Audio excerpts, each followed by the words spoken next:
Son, she said, have I got a little story for you? What you thought was your daddy was nothing but a while you were sitting home alone at age 13. Your real daddy was dying. Sorry you didn't see him, but I'm glad we talked. Oh, I'm glad we talked. Oh, I'm glad we talked. And Jesus is my friend. And Jesus is my friend. And Jesus is my friend. And I like it. And I like it. And I like it.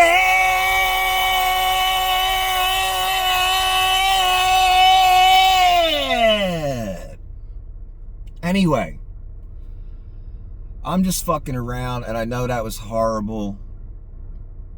Maybe I'll sing it again another time. Anyway, it feels good. Finally, I've gone back to the gym. No, my channel hasn't been restored. They still don't like me. They're still biased against me. They're still discriminating against me.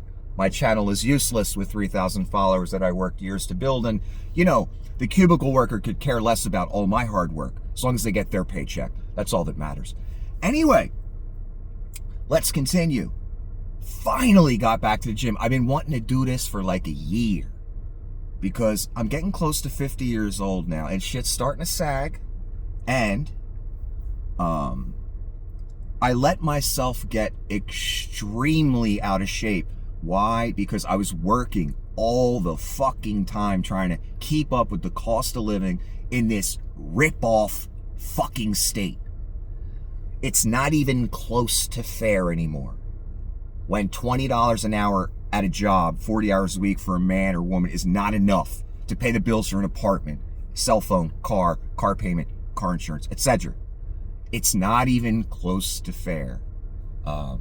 So that's why I got really out of shape. My stomach to chest proportion was not good. Stomach was out here, chest was back here, back there. Not good. And when you get older, when you get close to 50, that process accelerates exponentially. And you could look 70 by 52 real quick if you don't act on that shit. And luckily for me, I've been working out on and off my whole life. 6 months here, 8 months here, you know what I mean? And it adds up, and your body remembers. And the muscles, you know, you still keep that basic shape a little bit if you don't let yourself blow up to 400 pounds, you know what I mean? From all the weights you lifted years ago.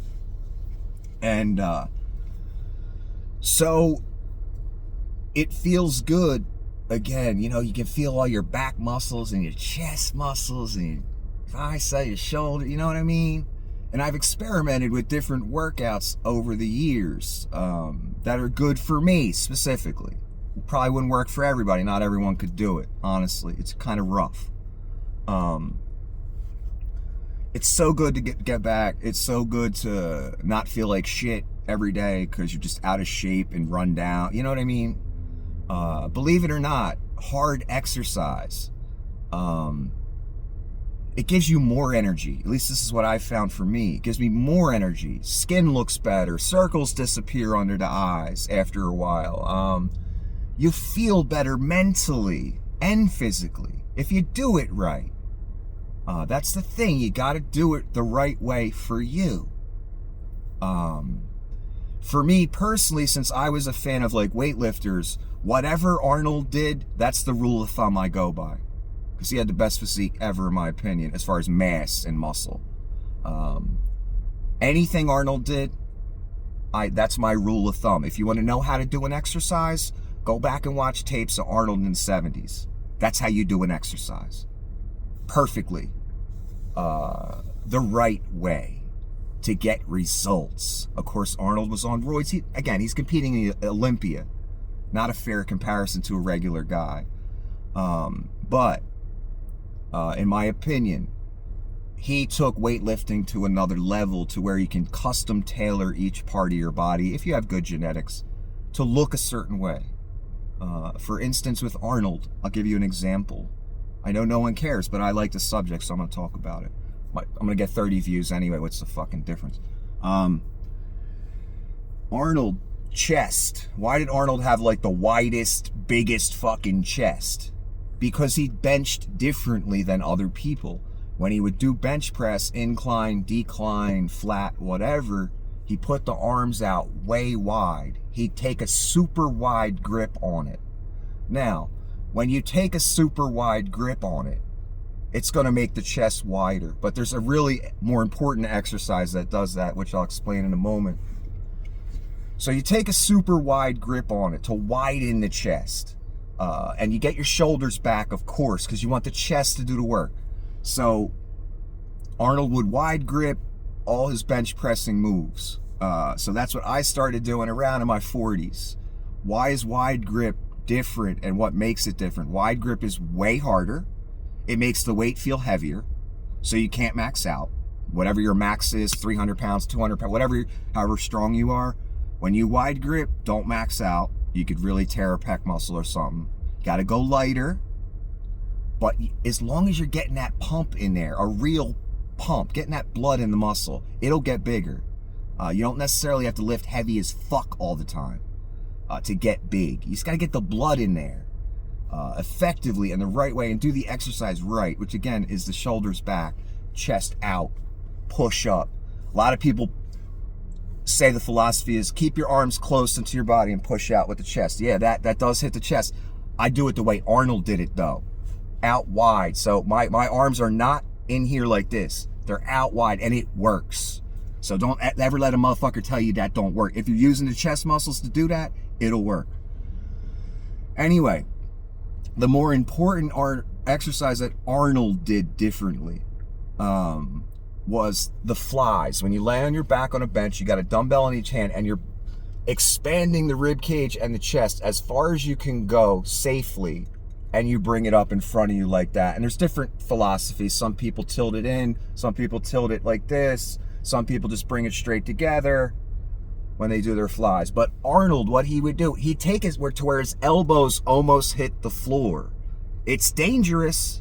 You got to make sure you're using the right weight, not too heavy of a weight, because you're stretching the muscle out during the exercise. And his elbows would almost hit the floor. That's how far back he would go. And then he'd bring it back in like this. That's why he had the best chest and genetics. But it was more than genetics. It was the way he worked his chest. That's why it looked the way it looked. That's what I respected. The guy, Arnold Schwarzenegger, whatever you think about his personal life or his politics or whatever, there are certain things that impress me about that man. And I know about the housekeeper shit and all that. I can't defend any of that. I can't support any of that. But again, he's given speeches against Nazism that's developing in certain parts of the world. He's seeing the signs. A guy who lived through, when he was a kid, Nazism in Austria, wherever he's from. He saw it firsthand. And he's noticing the signs. And I would take his word over anyone's that there's some weird movement brewing. Because he lived it. He lived through it. He saw his father come back fighting for the Nazis and the shame and everything he had to deal with. So Arnold knows what he's talking about in that respect, despite his politics, whatever you think about him. Those speeches he gave about movements that are rising, that we need to be worried about. Arnold giving speeches about that. That's one thing I respect about him. Because he sees the threat looming and he's lived it anyway. So those speeches I really commend him for, because he was a Republican politician. He's not supposed to be saying these things. Anyway, he's going against the grain because he's Arnold and he can do that. He's got that kind of power. Anyway, back to the exercises. Again, so when I do bench, again, over years and years and years, I'm finding what works best for me. Different experiments, all kinds of shit. What works best for me, I do a thing called the ladder, I named it, which is, and there might be other names for it that other people have given it. You get on this, most gyms have a Smith machine and an adjustable bench at the Smith machine that goes from flat to all the way straight up. So what I do, I take a lighter weight, again, because you can't max out because you're doing super wide grip. It's an uncomfortable position. It's a dangerous position. You better go light on it. Believe me, you'll get a workout from it. So you start off flat.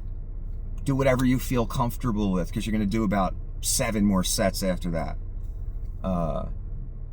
You start off flat. Then you raise it up 1 notch. You adjust the bench. Up 1 notch. You reposition the bench where you need it to be. You do your next set on the very slight incline, and you just keep doing that. So you get to you go through all the settings of the bench, all the angles, till you get to straight up. And that's what I do, my shoulders behind the head, only to the top of the head, never down to here. This motion. I take that wide as I can do it comfortably. Sometimes I'll bring the grip in a little bit more, but the exercise is basically, behind your head, so you gotta be careful. You don't want to come down too far and you start feeling joints and ligaments and discs and weird things. So my personal philosophy is any behind the head shit, where you're pulling it down or lifting it up, right to the top of the head and the back. That's where I go to, so I don't injure myself by bringing it too far down. Keeping the muscle engaged as well, which you don't do when you bring it all the way down to here. Now you're using all kinds of shit. So I keep it here, and again, I go up, bring it to the top of the head. Do whatever I feel like. Now, after you've done your chest, you hit the back of your shoulders like that. Your shoulders now have the benefit of all that chest work you did. So now you only have to do 1 set of that. And that's kind of the philosophy. Certain body parts I want to accentuate or want to be bigger or more muscular looking, like chest, because I'm getting 50. Shit's getting a little loose. I've never had that in my life, ever. Exercises like that, like my chest, I want to accentuate. So I do like 7 or 8 sets, but they're light. I'm just getting the blood in there. Routinely, a few times a week. Maybe 3 times a week. I'm not doing super heavy weight. I'm getting too old to be fucking with that shit. Trying to go super heavy. That's not what I'm looking for. I'm not trying to be Mr. Olympia here. I just want to be in damn good shape. I know how to do it. And doing it the right way, not overloading all the fucking time. I'm not in competition here. I'm not a fucking Instagram guy or whatever. So I'm trying to do it the smart way where I don't injure myself, because I've managed to make it to almost 50 without any serious back injuries, anything. And I've been in several car accidents, 1 bad one where I could have died, which I'll talk about in a future video because the lawsuit thing is gone. I've decided not to go that route because it impacts my life in negative ways and I don't want to deal with it. But I'll explain all that in a future video. I don't want to get into that right now. I'm talking about exercise here because I'm hype on that shit right now. Yeah, I've been wanting to do it for a while, and last week, the week before that, something always happens on the day that you can't do it. And I had computer problems. I got a new phone, so I had access problems to my bank accounts and different things, and I had a problem with PayPal I had to fix, all kinds of shit just to get in the gym. I had to do a lot of work just to get in there. Then when I walked in the gym to rejoin, because I used to be a member of that gym, I say, yeah, I'm here. I want to join, sign up. Oh, you can't sign up here. You have to do it on the app. A customer walked into a business wanting to hand over money. The business told the customer, yeah, we don't want your money. You leave, sign up, and, have a nice day. I was like, wow, that's a hell of a way to run a business. Then I thought later on, well, it's good for safety purposes because now a $8 an hour gym worker doesn't have access to your credit card information or your card information. Now it's done over an app, It takes a lot of people out of the process. Hopefully Planet Fitness or whatever gym is honest. And ain't gonna sell your info or, do in the corporate, up there with the people that have access to it, ain't gonna do nothing. But it takes the lower level people, some that might not be honest, out of the equation. So then I thought about it later. I'm like, you know what? That's a good idea, actually. I don't really want them having my card info. Some 18-year-old kid that could give two fucks about me, the job, anything. And gyms don't pay shit. They're terrible jobs. The turnover is ridiculous. So yeah, they told me to leave and do the app. So I did it because I need to be there for serious health reasons. Like I could tell I could feel myself getting old. I could feel myself turning into one of those people I don't want to be. That just lets it all go, man. And they look like shit by the time they're 35 or 40. You know what I mean? I never wanted to be that person. Too many people are that. And I get it. People are busy. They don't have time. I know. And it's hard. And a lot of people start off the wrong way. They try and do too much. And it's not good. But anyway, I'm going to have to stop this because I'm recording this on my phone and it's already 16 minutes long. That's too long. I'm just going to do a bunch of different parts to it. This is part 1.